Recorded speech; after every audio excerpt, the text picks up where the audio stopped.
Okay, just a quick little update. Fooling around. What I always do with these now, because I've fried so many transistors, is I take a 4-volt battery and I put a charge on a AA. That keeps the voltages really low, so if you got stuff screwed up, you generally don't do any damage to your transistors.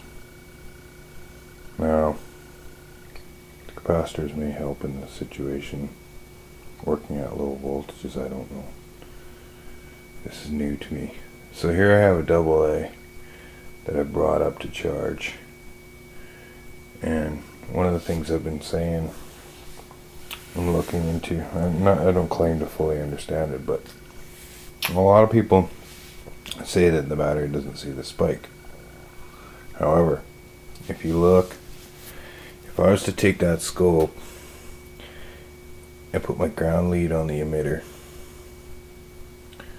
and put the scope probe on my rectifier plate, in other words after the diode, I'll see basically a linear line with these little peaks. Okay, now if I look at the battery, things do tend to look even more linear.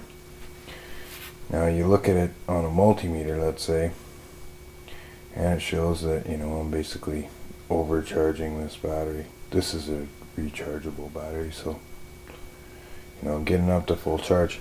But if you look at it on the scope, you'll see that it's actually a sawtooth wave. Much like the input is a ramp. If you put a resistor across your input, you'll see like a ramped triangular wave. But it's my belief that those voltage peaks are the product of the spike. Okay, now the interesting thing, a lot of people say, oh, why do you want to run at such a low hertz? Well, watch what happens. Okay, I'm set at 0.5 volt per division right here. Alright, so you can see 1 division, 2 divisions. Here's a volt. I'm showing a battery voltage of what?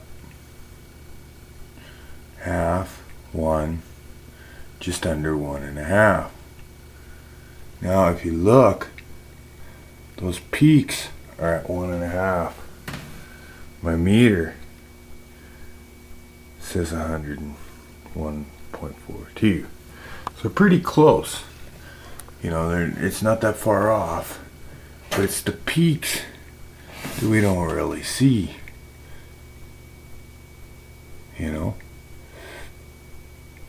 Now I kind of got it on a funky division to work with mathematically, but that'd be 1.5 volts up at the top. But here's my point. Watch what happens when I dump my frequency.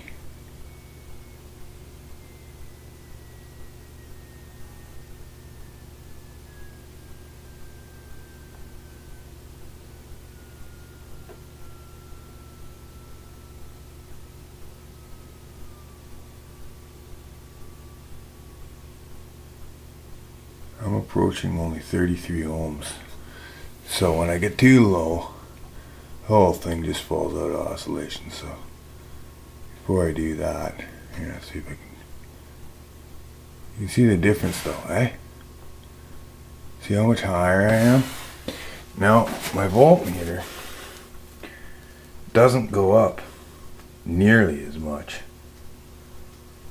Apparently I'm still below 1.5 volts, yet when we look at it on the scope, we can see we're well in excess of 1.5 volts with our peaks.